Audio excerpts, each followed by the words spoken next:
Against overwhelming odds, a lone American pilot kept a dying P-40 in the air through sheer determination, saving an airfield and countless lives. Though his aircraft was destroyed, his courage turned certain defeat into an unforgettable victory. At 9:27 a.m. on December 13, 1943, Second Lieutenant Philip Adair pulled his Curtiss P-40 Warhawk into a climbing turn over Assam. India, as a formation of 64 Japanese aircraft, resolved out of the morning haze 3 miles to the east, heading straight for his base at Naguli Airfield. The 23-year-old had already flown 43 combat sorties with the 89th Fighter Squadron, guarding the Hump airlift. But this morning, he was the only pilot airborne when the enemy appeared. In the prior 8 weeks, Japanese strikes across northeast India had destroyed 47 transports on the ground and killed 112 personnel. His P-40, called Lulu Bell and carrying the number 44, was armed with 50 Browning machine guns and held roughly 12 seconds of continuous fire.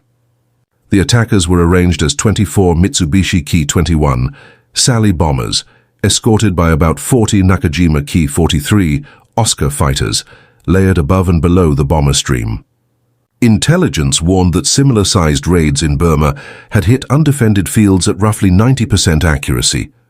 Beneath him, Denjan sheltered 14 C-47 transports loaded with vital supplies for Chiang Kai-shek's forces in China, a field hospital with 63 wounded men, and fuel reserves adequate for hump operations for 11 days. If the bombers reached the field without opposition, Allied supply flights over the Himalayas would be disrupted for weeks. The nearest friendly fighters were stationed at Jorhat, 38 minutes away. Adair checked his gauges. Full internal tanks, 180 gallons, about 90 minutes at combat power. The Japanese formation flew 3,000 feet below him at 240 meters. Doctrine called for calling for help when outnumbered more than 5 to 1. He faced roughly 64 to 1 odds. He could radio for support and shadow the attackers until help arrived, by which time the bombs would be falling, or he could engage alone and try to spoil their bombing run. He shoved the throttle forward, and the Allison V-1710 answered at once, manifold pressure climbing to 54 inches as the P-40 accelerated to 320 mph. He took up a position 4,000 feet above the bombers, approaching from the south with the sun at his back. The Oscars had not yet seen him, their focus fixed forward. He had one advantage: surprise. Japanese crews expected fighters near the target, not 20 miles out. He resolved to hit the lead bomber formation first, ignore the fighters at the outset, and shatter the bombers' accuracy, scatter them, and force an abort. Could a single P-40 disrupt 64 aircraft? Please like this video to see how this turns out. Subscribe for more stories, and let's return to Adair. The lead Sally group flew tight, 6 aircraft in 2 V-shaped elements of 3. Adair rolled inverted, pushed the nose down, and dove from their 7 o'clock high. His airspeed climbed rapidly, 360 mph. The P-40's Allison screamed at full power, and range closed fast. The bomber crews still hadn't noticed. At 800 yards, he opened fire. His 50s hammered, tracers arcing toward the lead bomber. Rounds tracked up the Sally's left wing, fabric shredding and metal sparking. The port engine burst into orange flame, and black smoke belched from the cowling. The formation came apart, bombers scattering left and right as their tight V dissolved into chaos. Adair pulled up hard, feeling 7 Gs pressing him into the seat, and rolled right. 40 Oscars dove toward him. The Nakajima Ki-43 was among the most agile fighters in the Pacific.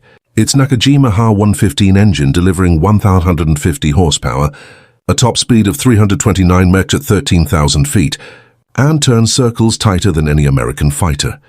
Its combat flaps let it bleed speed in turns without stalling, a capability Japanese pilots used mercilessly. In the previous 6 months, Oscars had shot down 63 Allied fighters over Burma and northeast India. Adair's P-40 had a straight-line speed advantage, but could not match the Oscars' instantaneous turn rate. The Warhawk's Allison V-1710-81 produced about 1,240 horsepower at 3,000 RPM, giving a maximum near 378 mph under 12,000 feet.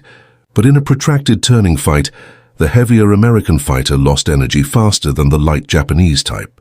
P-40 doctrine against Oscars was simple: don't turn with them. Use speed, hit and run, then extend away. Adair could not afford to break off. If he ran, the bombers would reform and complete their attack on Dingan. He had to keep pressure on the stream, keep it disorganized and nervous, even if that meant dueling 40 Oscars alone. The first 4 attackers came at him in a loose finger 4 from his 10 o'clock high. He rolled left, pulled up and fired a 2-second burst at the lead fighter. 50 rounds missed high and the Oscar broke right with its wingman.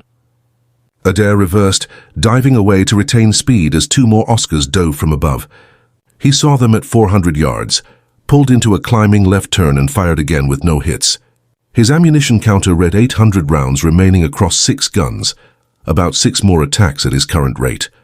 Behind the fighter screen, the Sallies were trying to reform. 3 groups of 6 closing back into formation. If they reassembled their V, they would press the raid. Adair had perhaps 90 seconds before they reached release point over Dingan. He rolled out, shoved the throttle to the stop and dove at the bombers again. 8 Oscars followed. The P-40 accelerated to 405 Mepu in the dive, a speed the Oscars could not match. He opened the gap, pulled out at bomber level, and set up on the right-hand Sally formation. At 300 yards he fired. Tracers converged on the lead bomber's right engine, and the Mitsubishi He-101 radial detonated in a fireball. The bomber rolled, trailing fire and debris. Its wingman broke to avoid collision. Adair kicked rudder, skidded left and fired at another Sally, his rounds punching through thin fuselage skin. The Ki-21 had no crew armor and no self-sealing tanks. Designed in 1936, it was obsolete by 1943, yet could still carry 2,250 pounds of bombs, enough to level much of Dingan Airfield. 12 Oscars closed in. Adair's fuel gauge read 162 gallons remaining, and his ammo counter 650 rounds. The bombers were 19 miles from Dingan, about 4 minutes from release. Then his engine began to overheat. The Allison was liquid-cooled. Coolant circulated through passages in the heads and block, then through a radiator under the fuselage. At combat power above 50 inches manifold pressure, the engine produced extreme heat. The cooling system was rated for roughly 20 minutes at such settings. Adair had been at full power 11 minutes, and his coolant temp read 230 degrees, normal 210 degrees. At 250 degrees, the engine would begin to fail. He had 3 choices: reduce power to cool the engine, abandon the attack and return to base, or press the fight and risk failure over hostile territory. The Sallies were 17 miles from Dingan and still threat. He held the throttle forward. 2 Oscars came head-on, closing at over 600 mm. Both opened fire at 500 yards. Adair saw muzzle flashes, 7.7mm tracers marching toward his nose, and fired back. His heavier 50 rounds carried farther. At 350 yards they struck the left Oscar's engine cowling, and the agile fighter shuddered, broke left and trailed white coolant vapor, its wingman following. Adair rolled right and dove. His coolant temp hit 240 degrees. The Sallies were 15 miles out. 2 formations of 6 had reformed into bombing Vs, while a third remained scattered, 3 struggling to rejoin. He attacked the lead formation again. 6 Oscars tried to intercept, but he dove past them at 309 meters, too fast for pursuit, and level at bomber altitude, opened fire on the lead Sally. His burst struck the bomber's right outer wing. The structure failed. The panel folded up and tore away, and the Sally rolled inverted into a spin. No parachutes were seen. The crew went down with the aircraft. The formation broke again, bombers scattering in 3 directions. Their bombing accuracy was ruined. Even if they released now, their bombs would be dispersed across miles of jungle rather than concentrated on the airfield. Adair pulled up hard while his coolant rose to 240 Faro. The engine ran rough and the stick vibrated as detonation and pre-ignition from excessive heat began in the cylinders. If he did not reduce power soon, the engine would seize. 8 Oscars dove from above. He saw them late, rolled left but too slowly. 7.7mm rounds tore through his right wing. Fabric ripped, metal buckled, and 1 round struck the right aileron control rod, making roll response sloppy and requiring more right stick to hold level. Another burst walked up his fuselage. Sparks flashed off the cowling, and a round penetrated the coolant reservoir behind the firewall. Green coolant sprayed his windscreen, and the engine temp climbed past 260 degrees. Steam began to blow from seams in the cowling, and oil pressure dropped as the Allison began to die. Adair chopped the throttle, and RPM fell from 3,000 to 2,400, insufficient to hold altitude. The P-40 started to descend at 1,000 feet per minute, then 1,500. The Oscars circled above, waiting. Then the engine caught fire. In a liquid-cooled engine, a fire follows a grim pattern. Burning coolant vaporizes and ignites. Flames move forward along the cowling, and if the blaze reaches fuel lines, the airplane can explode. He had perhaps 30 seconds before that could happen. Standard procedure for engine fires was immediate shutdown and bailout. But at roughly 8,000 feet, descending rapidly, and 12 miles from friendly territory over jungle patrolled by Japanese troops, Adair kept the engine running. He leaned the mixture to idle cutoff for 3 seconds, starving the engine and reducing the fire's intensity, then pushed the mixture forward. The engine coughed, relit, and kept running roughly at about 60% power, insufficient to climb and barely enough to maintain level flight. He was committed to flying home on a burning, damaged engine or abandoning the aircraft over enemy-held jungle. The Sallies were 13 miles from Dingan, but their formations were shattered, and individual bombers were heading southeast toward Burma. The raid was broken, and the airfield safe.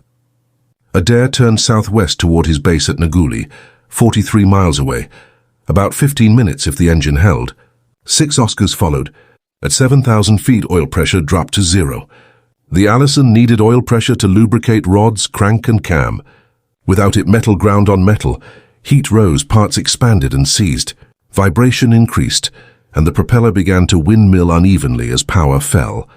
His speed dropped to 180 miles, stall speed 120, eroding the margin between controlled flight and a fall. Behind him, the Oscars closed to 400 yards. They held their fire, watching for the engine to quit, or for him to bail out and crash.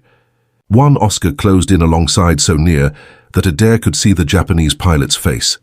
The man motioned downward, as if ordering him to land and surrender. Adair paid no attention. At 6,000 feet, smoke began to fill the cockpit, not from visible flames but from wiring behind the instrument panel, cut and shorted by rounds that had ripped through his fuselage. The smoke stung his eyes and throat. He slid the canopy open, and the slipstream cleared part of it but made breathing harsh. His speed fell to about 160 mph, and the Oscars eased off, convinced the American was finished. The aircraft crippled, the engine dying, the pilot bound for the jungle. They circled higher and watched him descend. At 4,000 feet, the right aileron cable snapped, and the aileron flopped to full deflection. The P-40 rolled right and the nose plunged into a dive. He yanked on the stick with both hands and found nothing. Elevator cables were also damaged, and he had lost pitch authority. The nose stayed down and his speed climbed 200, 220, 250 mph as the canopy of jungle rushed up. Altitude bled away 3,000, 2,500, 2,000 feet. He was sure he was going to crash until an idea from training came back to him. The damaged right aileron forced the right wing down when the airplane was right side up, and the stuck-down horizontal stabilizer held nose-down trim. But aerodynamics reverse when inverted. If he rolled upside down, the damaged aileron would force the right wing up instead, and the nose-down stabilizer would act to raise the nose. Flying inverted would invert the control inputs and might turn the damage from a fatal flaw into a makeshift control solution. At about 1,800 feet, he rolled the Warhawk fully inverted, and negative G pushed him into his harness, blood rushing to his head and the edges of his vision blooming red. The P-40's fuel system, designed for positive G, struggled to feed the engine when inverted. The Allison coughed and nearly quit, but then caught and ran roughly, producing enough power for the nose to come up and the descent to slow. At 200 feet, he was flying upside down at roughly 140 mph, holding the attitude for 40 seconds as speed climbed to 160, and he began to gain altitude at a few dozen feet per minute. Fuel starvation returned, and he had to roll right side up. The damaged controls shoved the nose down, and the airplane descended again at about 600 feet per minute. He waited until he lost 300 feet, then inverted again to pull the nose up and gain altitude. Over and over he repeated the cycle.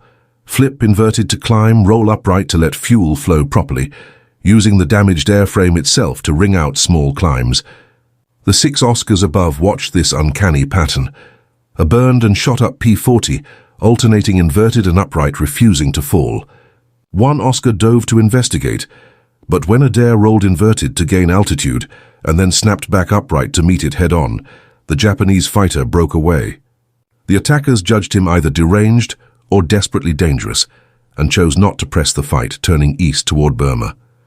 Adair kept climbing in fits and starts toward Naguli. His fuel read 83 gallons, oil pressure had been pegged at 0 for 9 minutes, and the Allison was running only by momentum and whatever thin oil film remained. He reached 3,000, then 4,000 feet. The coolant temperature gauge had long since failed. The needle apparently melted, and smoke still trailed from the cowling, though the flames had subsided, either starved of fuel or smothered by the destroyed cooling system. At 5,000 feet, he spotted Naguli's runway tower and revetments ahead, but a new problem emerged. The landing gear was hydraulically actuated by an engine-driven pump, and with the motor barely producing power, he might not get the gear down. Lowering the undercarriage and having the engine quit would leave him short of the runway with gear extended. Belly landing could rupture fuel tanks and ignite a fire. He reached for the gear lever, but nothing happened. The hydraulic pump wasn't making pressure. The P-40 had a manual backup, a hand pump on the left cockpit side, requiring 28 strokes to build enough pressure to lower the gear. Adair grabbed the crank with his left hand, but needed both hands to pump effectively while holding the stick. Releasing the stick would let the damaged controls shove the nose down. He improvised, loosening his lap belt, wrapping it around the stick and the seat frame and pulling it tight to hold the controls roughly neutral, then gripped the pump with both hands and began to stroke.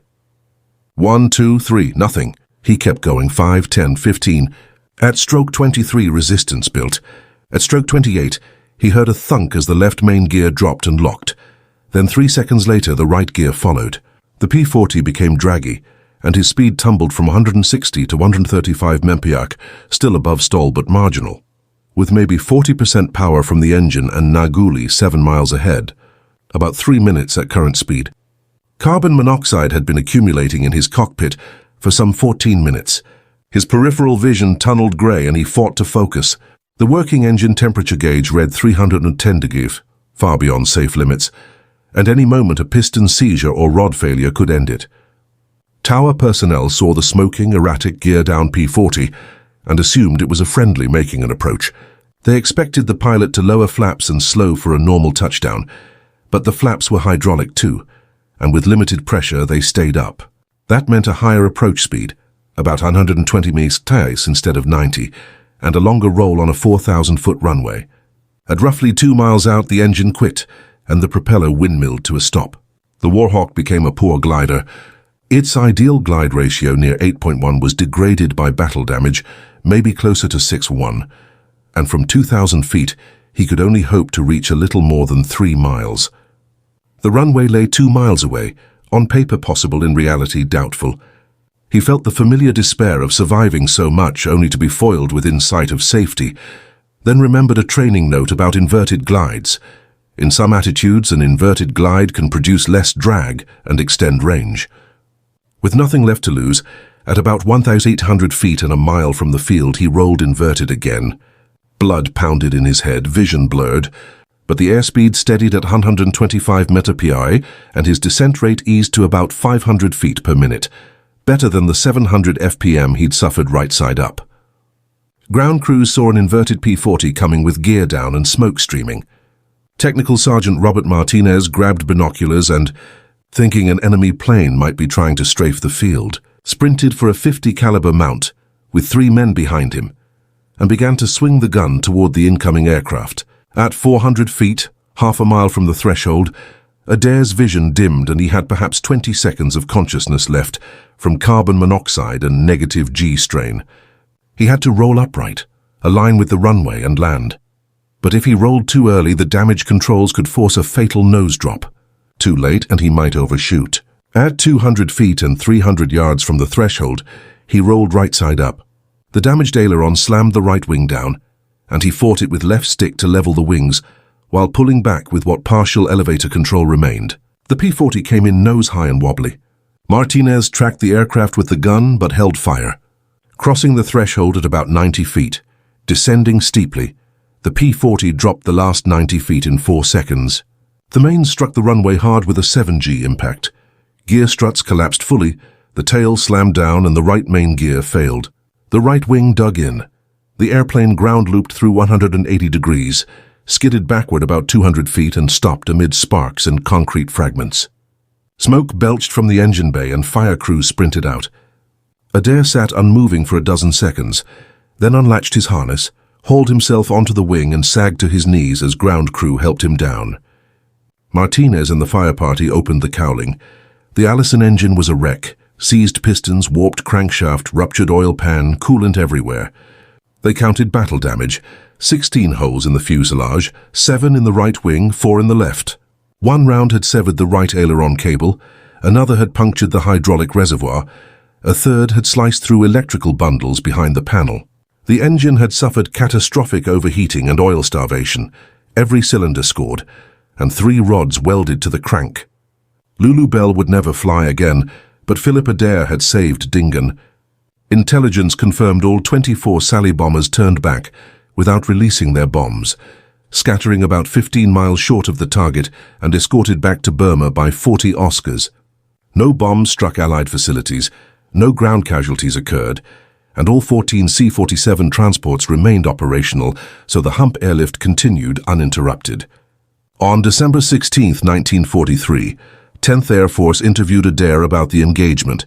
He explained his attack sequence, the inverted flying technique and the unusual landing approach. Flight surgeons found his blood carbon, phenoxide still elevated 72 hours after the mission, and concluded he had been severely poisoned. For the final 11 minutes yet, had remained functional by sheer will. On January 8, 1944, Lieutenant General Joseph Stilwell awarded 2nd Lieutenant Philip Adair the Silver Star for gallantry in action on December 13, 1943. When flying alone, he engaged and disrupted a formation of 64 enemy aircraft attacking Allied installations, continued his attack despite grievous damage and personal injury, and thereby prevented destruction of critical supply facilities. Adair went on to fly 95 more combat missions with the 80th Fighter Group, achieved A status with 5 confirmed kills, scored 2 Ki-43 Oscars on his final mission in July 1944 over northern Burma, returned to the United States in September 1944, survived the war and remained in the Air Force for 30 years, retiring as a full colonel in 1971. The 80th, the Burma Banshees, flew until August 1945, credited with destroying 413 Japanese aircraft in the air and 147 on the ground, while losing 63 pilots killed or missing. Their death's head skull emblem became one of the most recognized markings in the China-Burma-India theater. The P-40 Warhawk never earned the renown of the P-51 or P-47, slower, limited above 15,000 feet, and considered obsolete by 1943. But in the hands of determined flyers like Adair, the rugged Curtiss proved that in combat, the pilot's courage and skill mattered more than specifications. One pilot in an outdated fighter, facing 64 enemy aircraft, refused to quit. On December 13, 1943, Philip Adair showed that impossible odds vanish when someone will not give up. His improvised alternating inverted and upright flying for 11 minutes and his inverted gear-down landing were actions never repeated, and that day a single P-40 disrupted an entire Japanese raid. If you value preserving such stories, please like and subscribe for more forgotten heroes.